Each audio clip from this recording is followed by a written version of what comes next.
শিশু রামিসা ধর্ষণ ও হত্যা মামলায় সোহেল ও স্বপ্নার ফাঁসির আদেশ। আসামিদের যথাযথ শাস্তি না হলে ব্যর্থ হবে আদালত, মন্তব্য বিচারকের।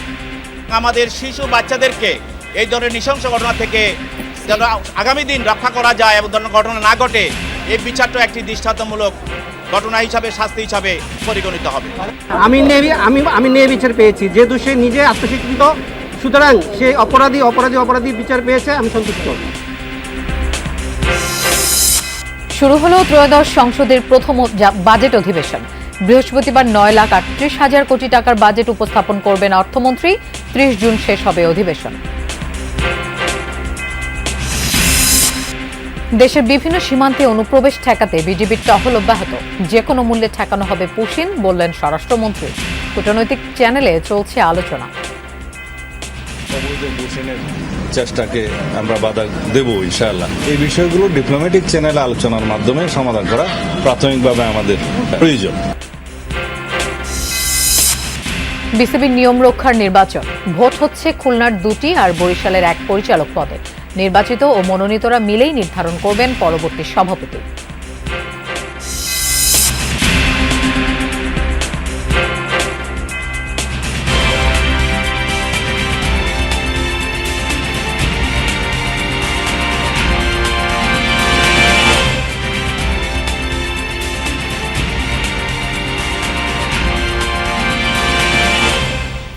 শুভেচ্ছা, আমন্ত্রণ যমুনা নিউজে। আপনাদের সঙ্গে থাকছি আমি মৌসুমী আহমেদ লোপা। এতক্ষণ শিরোনাম দেখছিলেন।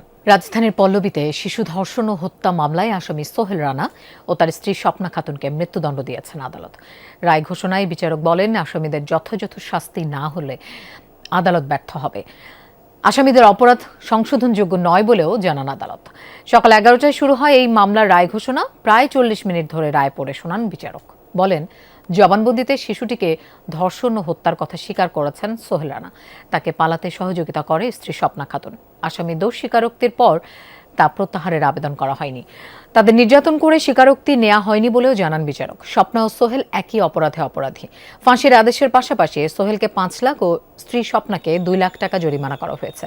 আসামিদের মৃত্যুদণ্ডের রায়ে সন্তুষ্ট রামিসার বাবা। দ্রুত রায় কার্যকরের দাবিও জানান তিনি। চাঞ্চল্যকর এই হত্যা মামলার রায় ঘিরে কঠোর নিরাপত্তা গ্রহণ করা হয় আদালত প্রাঙ্গণে। দেশের ইতিহাসে প্রথম কোনো ধর্ষণ ও হত্যা মামলার বিচার কাজ 6 কার্যদিবসে শেষ হলো। আলোচিত এই মামলায় সাক্ষ্য দিয়েছেন 16 জন। আমি আলহামদুলিল্লাহ 100% খুশি এবং এই রায় বাস্তবায়ন হলে আমি সম্পূর্ণভাবে আমার মনের প্রত্যাশা, যে রায় এবং কার্যকরের মনের প্রত্যাশা, আমার আকাঙ্ক্ষা, সেটা মিটবে।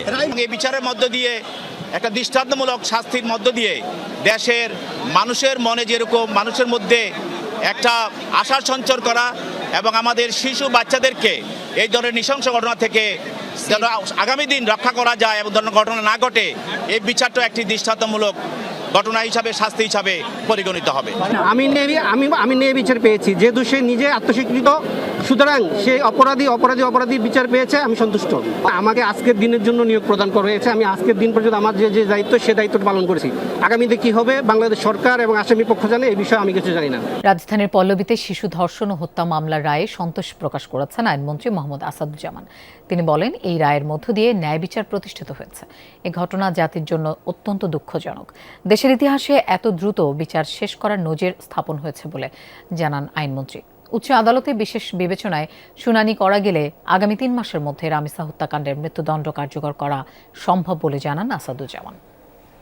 আমরা 6 কার্যদিবসের মধ্যে বিচার প্রক্রিয়া সম্পন্ন করেছি এবং এই বিচারে শাস্তিতে আমরা আপাতত রায় কার্যকর থাকবে। যত দ্রুত সম্ভব এটা নিষ্পত্তি করার জন্য করব। ধর্ষণ ও হত্যা মামলার এই রায় বিচারিক প্রক্রিয়ার একটি মাইলফলক। আসিয়া হত্যাকাণ্ডের চেয়ে কম সময়ে এই রায় হয়েছে। সব মামলার রায় এমন প্রক্রিয়া অবলম্বন করা হবে বলে জানিয়েছেন অ্যাটর্নি জেনারেল রুহুল কুদ্দুস কাজল। তিনি জানান, রায় যেন দ্রুত কার্যকর করা যায় সেই পদক্ষেপ নেবে অ্যাটর্নি জেনারেল অফিস। মাগুরার আসিয়া ধর্ষণ এবং হত্যা মামলার যে বিচার, তার থেকে কম সময়ের মধ্যেই বিচারটি সম্পন্ন হয়েছে। এটা আমাদের বিচারিক প্রক্রিয়াটা মাইল ফলক। আমরা দ্রুততম সময়ে রেকর্ড প্রাপ্তির পরে আমরা চেষ্টা করব যে মামলাতে শুনানির ব্যবস্থা করতে, প্রাসঙ্গিক যে কাজগুলো আছে সে কাজগুলো সম্পন্ন করা, এবং আমরা চেষ্টা করব যে এই প্রক্রিয়াটা সম্পন্ন হলে যত দ্রুত সম্ভব আপিলটা নিষ্পত্তি করার উদ্যোগ গ্রহণ করব। শুরু হলো ত্রয়োদশ জাতীয় সংসদে 2026-27 অর্থ বছরের বাজেট অধিবেশন। এটি বর্তমান বিএনপি সরকারের প্রথম বাজেট। বিকেল 3টায় স্পিকার হাফিজউদ্দিন আহমদের সভাপতিত্বে শুরু হয় এই অধিবেশন। অধিবেশনের শুরুতে ধর্ষণের শিকার হয়ে নিহত রামিসা, ফাহিমা, মিম, আমিনা ও তাবাসসুম আক্তারের জন্য সর্বসম্মতিক্রমে শোক প্রস্তাব গ্রহণ করা হয়। নিহতদের প্রতি শ্রদ্ধা জানিয়ে সংসদে 1 মিনিট নীরবতা পালন করেন সংসদ সদস্যরা। পরে তাদের রুহের মাগফিরাত কামনায় দোয়া করা হয়। এর আগে মৃত্যুবরণ করা 16 জন সাবেক মন্ত্রী, প্রতিমন্ত্রী, হুইপ ও সংসদ সদস্যদের জন্য সংসদে শোক প্রস্তাব গ্রহণ করা হয়। চলমান অধিবেশনের জন্য মনোনীত সভাপতিমণ্ডলী মনোনয়ন করা হয় বেগম সেলিমা রহমান, ওসমান ফারুক, জানুল আবেদিন, মোহাম্মদ শাহজাহান ও মোহাম্মদ শাহজাহান চৌধুরীকে। আগামী 11 জুন জাতীয় সংসদে 2026-27 অর্থ বছরের বাজেট উপস্থাপন করবেন অর্থমন্ত্রী আমির খসরু মাহমুদ চৌধুরী। 30 জুন বাজেট পাশ করতে হবে, তাই প্রতিদিন সকাল বিকেল 2 বেলা চলতে পারে সংসদ অধিবেশন। এই অধিবেশন পরিচালনায় সারা দেশে আলোড়ন সৃষ্টিকারী শিশু, নির্যাতিত শিশু রামিসা, ধর্ষণ হত্যা মামলার হত্যার অপর একটি শিশু শিকার ফারিয়া মিম, একই ধরনের সন্ত্রাসের শিকার আমিনা, সর্বশেষে তাবাসসুম আক্তার এই ধর্ষণ এবং হত্যাকাণ্ডের শিকার হয়েছেন। এছাড়া দেশে বিদেশের বিভিন্ন স্থানে দুর্ঘটনায় প্রাণহানিতে মহান জাতীয় সংসদ গভীর শোক, নিহতদের বিদেহী আত্মার মাগফিরাত কামনা এবং শোক সন্তপ্ত পরিবারের প্রতি আন্তরিক সমবেদনা জ্ঞাপন করছেন। জীবাশ্ম ও নবায়নযোগ্য জ্বালানির মধ্যে বড় ধরনের কর বৈষম্য আছে। ফলে সবুজ প্রযুক্তিতে কম খরচে বিদ্যুৎ উৎপাদনের সুফল মিলছে না, উল্টো ব্যাটারিতে সৌরবিদ্যুৎ সংরক্ষণ কঠিন হয়ে পড়ছে, এমন পর্যবেক্ষণ সেন্টার ফর পলিসি ডায়ালগ সিপিডির। গবেষকদের দাবি, বেসরকারি কেন্দ্রের সাথে অসম চুক্তির কারণে সরকারের বিদ্যুৎ উৎপাদন ব্যয় কমছে না। সে দায় চাপছে জনগণের কাঁধে। নবায়নযোগ্য জ্বালানি ব্যবহারে ভালো অভিজ্ঞতা হয়নি বাংলাদেশের। গোড়া থেকেই এই প্রযুক্তি ব্যয়বহুল, দক্ষতার অভাবে গৃহস্থালী ও শিল্পে সোলার ব্যবহারের খরচ আরও বেড়েছে। বৈষম্য ছিল উন্নয়ন বরাদ্দেও, অর্থাৎ তেল ও গ্যাস ভিত্তিক কেন্দ্রে এডিপির 87% জুটলেও নামকাওয়াস্তে অর্থ পেয়েছে নবায়নযোগ্য জ্বালানি প্রকল্প। আমদানি বাড়াচ্ছে, সরকারের রাজস্ব বৃদ্ধিতে। রোববার সিপিটির গবেষণায় এসব ইস্যুতে খোলামেলা আলোচনা হয়। গবেষকের অভিযোগ, সৌর প্রযুক্তি ব্যবহারে কর হার 27 থেকে 31% মধ্যে ওঠানামা করে, ব্যাটারিতে তা আরও বেশি। অথচ এলএনজি আমদানির শুল্ক মাত্র 9 ভাগ, গুনতে হয় না ভ্যাটও। গ্যাস কেন্দ্রগুলোতে এলএনজি ব্যবহার হয় না, এলএনজি আমদানি অনেক ব্যয়বহুল না, তারপরও কেন গ্যাস ভিত্তিক বিদ্যুৎ কেন্দ্রগুলোতে এত কম সাবসিডি দিতে হয় সরকারকে? তার একটা বড় কারণ হলো ওই যে গ্যাসকে চিপার করে রাখা আছে, এলএনজিকে চিপার করে রাখা। ওই যে কম মূল্যে এলএনজি পাচ্ছে সে ট্যারিফ ডিউটি মাত্র 9.5% হওয়ার জন্য। আসছে বাজেটে সৌর ও বায়ু প্রযুক্তির উপর অগ্রিম কর প্রত্যাহারের দাবি জানায় সিপিডি। বলা হয়, প্রাথমিক খরচ না কমলে এই খাতে বড় বিনিয়োগ আসবে না, বাতিল করতে হবে তেল ভিত্তিক কেন্দ্রের ক্যাপাসিটি চার্জ। যখন আমি বলছি ইনভেস্টমেন্ট কস্ট, অর্থাৎ আমার ক্যাপিটাল এক্সপেন্ডিচার কত হয়েছে, সেটা কিন্তু যখন একটা বিদ্যুৎ কেন্দ্র পার ইউনিট বিদ্যুতের খরচ হিসাব করে সেইটার মধ্যেই চলে আসে। তাহলে ক্যাপাসিটি পেমেন্ট যে সবসময় ইকুয়ালস টু ইনভেস্টমেন্ট কস্ট এটা না, তো ওইটা ছাড়াও আসলে ইনভেস্টমেন্ট কস্ট উঠিয়ে আনা সম্ভব। এ সময় সাংবাদিকরা ব্যাটারির দূষণ নিয়ে প্রশ্ন করলে সিপিডি জানায়, পরিবেশের প্রভাব মোকাবেলায় রিসাইক্লিং নিয়ে নতুন নীতি করতে হবে। আমরা গ্র্যাজুয়ালি যে আমরা পরিবেশ উন্নয়নের দিকে যাবার জন্য যে প্রযুক্তিগুলো, সেগুলোকে কিন্তু সহজলভ্য করছি না। তৌহিদ হোসেন, যমুনা নিউজ, ঢাকা। সার্বিক বিবেচনায় সরকারের 100 দিন আশা জায়গা নিয়ে, তবে সুশাসন, দুর্নীতি ও জবাবদিহিমূলক সরকার প্রতিষ্ঠায় সরকারের উদ্যোগের ঘাটতি উদ্বেগজনক বলেছেন টিআইবির নির্বাহী পরিচালক ডক্টর ইফতেখারুজ্জামান। তিনি বলেন, কেন্দ্রীয় ব্যাংকের গভর্নর, বিশ্ববিদ্যালয়ের উপাচার্য, প্রশাসক সহ নিয়োগ প্রক্রিয়ায় দলীয়করণ, দুদক, মানবাধিকার, গুম সংক্রান্ত অধ্যাদেশ রহিতকরণের মাধ্যমে সরকার তার অঙ্গীকার থেকে পিছু হটছে। সরকার যে অঙ্গীকার বা জনবান্ধব সিদ্ধান্তই নেক না কেন, আমলাতন্ত্র ও রাজনৈতিক দলগুলোর একটি অংশের অনীহা বাস্তবায়নের ঝুঁকি সৃষ্টি করবে। সরকার গঠনের পর নির্বাচনী অঙ্গীকার পূরণে ফ্যামিলি কার্ড, কৃষি কার্ড, খাল খনন কর্মসূচি সহ বেশ কিছু প্রকল্প শুরু করেছে সরকার। পার করেছে প্রথম 100 দিন। এই দলের কমিটমেন্ট হচ্ছে এই বাংলাদেশের প্রতি। সেই 100 দিনের মূল্যায়ন জানাতে সংবাদ সম্মেলনের আয়োজন করে টিআইবি। বিগত সরকারগুলো রেখে যাওয়া ভঙ্গুর অর্থনীতি, দুর্নীতিগ্রস্ত প্রতিষ্ঠানের উপর দাঁড়িয়ে রাষ্ট্র সংস্কারের কাজ চ্যালেঞ্জিং বলছে সংস্থাটি। সংসদ সদস্যদের শুল্কমুক্ত গাড়ি ও সরকারি প্লট নেওয়ার বিশেষ সুবিধা বাতিল করা। তবে তবে বিচার বিভাগের স্বাধীনতা, মানবাধিকার ও গুম ইস্যুতে সরকার পিছু হটছে মন্তব্য করেন টিআইবির নির্বাহী পরিচালক। অপরাধ নিয়ন্ত্রণে পুলিশের তৎপরতা বাড়লেও চাঁদাবাজি, কিশোর গ্যাং, সামগ্রিক আইন শৃঙ্খলা পরিস্থিতি নিয়ন্ত্রণ করতে পারেনি সরকার। রাজনৈতিক ও প্রশাসনিক পৃষ্ঠপোষকতার অভিযোগও করেন তিনি। সরকার 100 দিন একদিক থেকে আশা টাকা নেওয়া সম্ভাবনাময়, তবে অন্যদিকে যেটা আমরা দেখছি সুশাসন, দুর্নীতি প্রতিরোধ, বিশেষ করে জবাবদিহিমূলক সরকার প্রতিষ্ঠান বা উদ্যোগের ঘাটতি বিবেচনায় উদ্বেগজনক। অন্য কথা হচ্ছে আমলাতন্ত্রের একাংশ সবসময় তারা সংস্কার বা কোনো পরিবর্তন চায় না। সব পরিবর্তন তারা চায়, কিন্তু নিজেদের পরিবর্তন তারা চায় না। আরও ঝুঁকি আসবে রাজনৈতিক দলের অভ্যন্তর থেকে ঝুঁকি, কারণ তাদের একাংশ মনে করছেন যে তাদের এখন সময়। ব্যাংক খাতে রাজনৈতিক হস্তক্ষেপের অভিযোগ ডক্টর ইফতেখারুজ্জামানের। বিভিন্ন প্রতিষ্ঠানে নিয়োগ নিয়ে সরকারের সমালোচনাও করেন। দুদক সংস্কার কমিশনের সুপারিশ বাস্তবায়ন না করে অধ্যাদেশ বাতিল, দুর্নীতি নিয়ে সরকারের অবস্থানে ভিন্ন বার্তা দিচ্ছে। দুর্নীতিগ্রস্ত যারা, তাদেরকে বলছি তোমাদেরকে আমরা সুরক্ষা দিচ্ছি, আর যারা সাধারণ মানুষ তাদেরকে বলছে দুর্নীতি একটা স্বাভাবিকতা। সো এই অবস্থান থেকে সরকারের সরে আসা উচিত। রাজনৈতিক বিবেচনা আসবে, কিন্তু যাদেরকে নিয়োগ দেওয়া হবে তারা কি আসলে দলনিরপেক্ষভাবে তাদের উপর অর্পিত দায়িত্ব পালন করতে পারবেন কিনা, এই বিষয়টি নিশ্চিত করা সরকারের দায়িত্ব। এক্ষেত্রে সরকার ইতিমধ্যে ব্যর্থতার পরিচয় দিয়েছে। তার দৃষ্টান্ত আপনারা জানেন যে বাংলাদেশ ব্যাংকের গভর্নর থেকে শুরু করে সমস্ত বিশ্ববিদ্যালয়গুলোকে উপাচার্য নিয়োগ, সমস্ত স্থানীয় সরকার প্রতিষ্ঠানগুলোতে প্রশাসক নিয়োগ। অন্তর্বর্তী সরকারের উপদেষ্টা বা যে কোনো ব্যক্তির বিরুদ্ধে অভিযোগ উঠলে জবাবদিহিতার আওতায় আনার উপর জোর দেন সংস্থাটির নির্বাহী পরিচালক। যথাযথ আইনি প্রক্রিয়ায় অভিযোগের অনুসন্ধান তদন্ত সম্পন্ন করে। লাভলি বিথি, যমুনা নিউজ, ঢাকা। দেশের বিভিন্ন সীমান্তে অনুপ্রবেশ ঠেকাতে টহল অব্যাহত রেখেছে border guard Bangladesh BGB. Panchagarh Sadar উপজেলার প্রধানপাড়া সীমান্তের ভারতীয় শূন্যরেখায় পুশিনের জন্য 2 রাত ধরে জড়ো করা হয়েছে 10 নারী পুরুষকে। খোলা আকাশের নিচে 50 ঘন্টা ধরে অবস্থান করছেন তারা। গত শুক্রবার ভোররাতে ভারতীয় সীমান্ত বাহিনী বিএসএফ তাদের বাংলাদেশে ঠেলে দেওয়ার চেষ্টা করলে বিজিবি ও স্থানীয়দের বাধার মুখে পড়ে। দুদেশের মাঝামাঝি শূন্যরেখায় আটকা পড়েন তারা। অনুপ্রবেশ ঠেকাতে কঠোর অবস্থানে বিজিবি। তাদের সাথে রাতভর সীমান্তে পাহারা দিচ্ছেন স্থানীয়রাও। প্রায় 3 দিন থেকে এখানে অবস্থান করে আছি। এই বৃষ্টির মধ্যে, এই রোদের মধ্যে নাই তাদের খাওয়া দাওয়া। অন্যায় অত্যাচার হিসেবে আমাদের বাংলাদেশের মানুষ অবহিত হিসাবে ঢুকাই দিচ্ছে। এই জায়গায় যে 10 জন আসছে, শিশু বাচ্চাও আছে, এত নির্যাতন করতেছে ওদেরকে। মেহেরপুরের তেঁতুলবাড়িয়া সীমান্তে ভারতীয় বিএসএফের ঠেলে দেয়া 6 জনকে ফিরিয়ে নিয়ে গেছে বলে ধারণা করছে বিজিবি ও স্থানীয়রা। রাত 2টা থেকে 3টার মধ্যে তাদেরকে সীমান্ত থেকে সরিয়ে নেওয়া হয়েছে। তবে এ বিষয়ে আনুষ্ঠানিক কোনো বিবৃতি পাওয়া যায়নি। এর আগে শনিবার ভোরে তেঁতুলবাড়িয়া সীমান্তে ভারত থেকে ঠেলে দেয়া 6 জনকে প্রতিরোধ করে বিজিবি। পরে কাঁটাতারের বেড়ার পাশে ভারতীয় ভূখণ্ডে অবস্থান নেয় তারা। এদিকে গতরাতে লালমনিরহাটের পাটগ্রাম উপজেলার 2 সীমান্ত দিয়ে আবারও পুশিনের চেষ্টা করে ব্যর্থ হয়েছে ভারতীয় সীমান্তরক্ষী বাহিনী বিএসএফ। বিজিবি ও স্থানীয়রা জানায় মধ্যরাতে পানবাড়ি ও কলসির মুখ সীমান্তের উপরে প্রায় 14 জন নারী পুরুষকে জড়ো করে বিএসএফ। ভারতের তেলিয়াপাড়া এলাকার কাঁটাতারের গেট দিয়ে তাদের পুশিনের চেষ্টা করা হয়।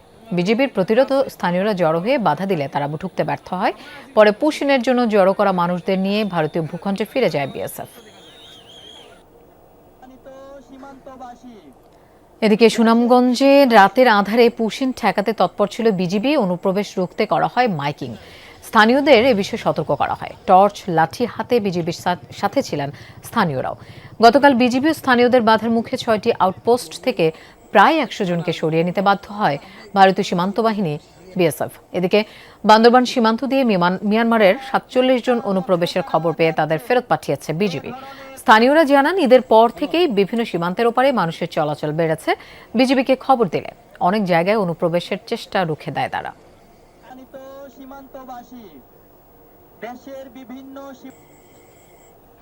দর্শক, এই বিষয়ে আমরা আরো জানবো। পঞ্চগড় সীমান্ত থেকে আমাদের সাথে যোগ দিচ্ছেন সহকর্মী রনি মিয়াজি। রনি, সীমান্তের এই মুহূর্তের কি অবস্থা দেখছেন, আর শূন্যরেখায় অবস্থান করা লোকজনের বিষয়ে সবশেষ কি জানতে পেরেছেন, একটু জানতে চাই।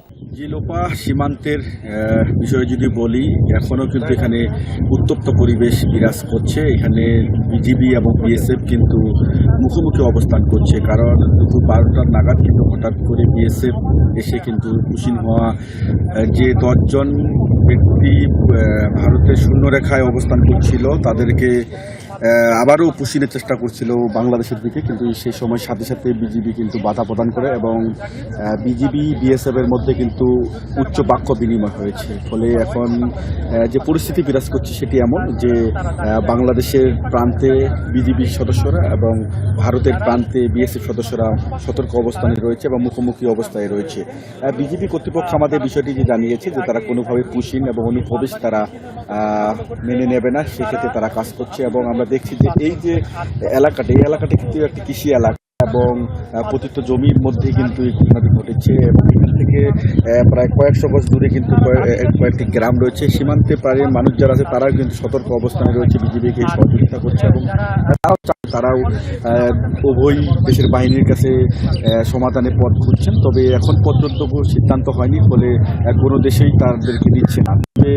বিএসএফ বিষয়টি অস্বীকার করেছে যে তারা পুষিনের চেষ্টা করেনি বা তারা তাদের দেশে নিতে অস্বীকৃতি জানাচ্ছে। তবে বিজেপির পক্ষ থেকে আমাদেরকে নিশ্চিত করা হয়েছে যে তারা কোনোভাবেই এই 10 জনকে তারা গঠন করবে না এবং তারা ফিরিয়ে নেবে না। ফলে আমরা দেখছি যে গত 3 দিন থেকে যে পরিবেশ ছিল সেই পরিবেশে বিরাজ করছে, তবে শুধু কিছুটা। রনি, বুঝতে পেরেছি। আপনাকে ধন্যবাদ আমাদের সাথে যোগ দেওয়ার জন্য। সীমান্ত দিয়ে কোনোভাবেই পুশিন করতে দেয়া হবে না বলে জানিয়েছেন স্বরাষ্ট্রমন্ত্রী সালাউদ্দিন আহমেদ।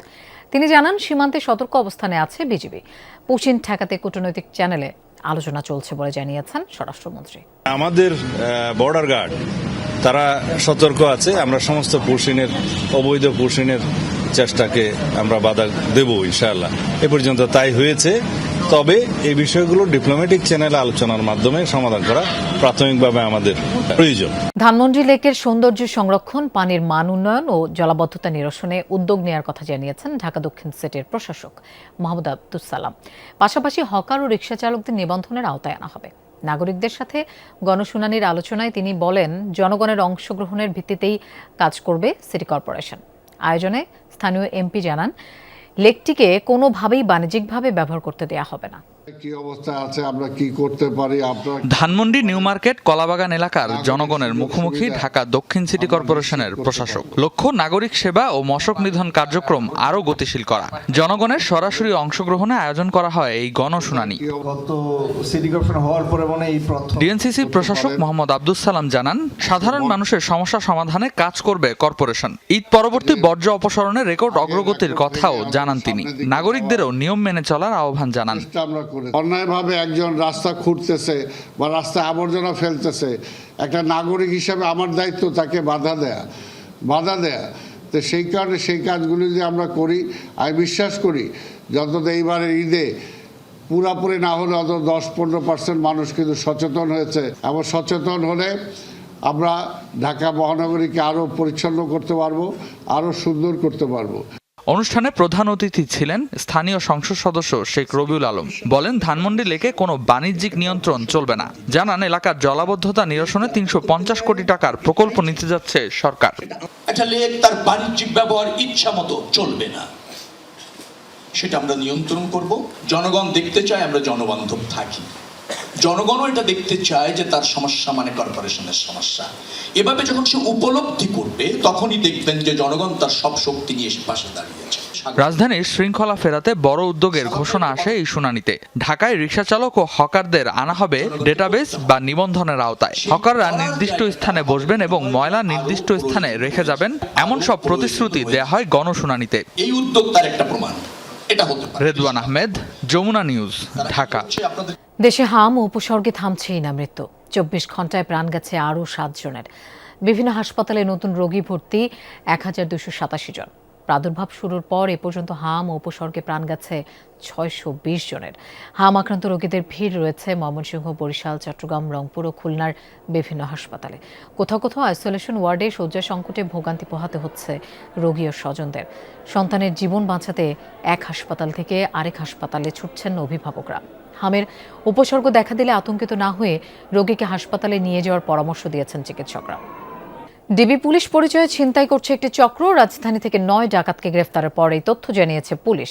সংস্থাটির দাবি, ওয়ারিতে এক ব্যবসায়ীর কাছ থেকে স্বর্ণ ও টাকা ছিনিয়ে নেয়ার ঘটনা তদন্তে নেমে এই ডাকাত চক্রের সন্ধান পায় তারা। পুলিশ বলছে, গ্রেফতারকৃতদের বিরুদ্ধে রয়েছে একাধিক ডাকাতির মামলা।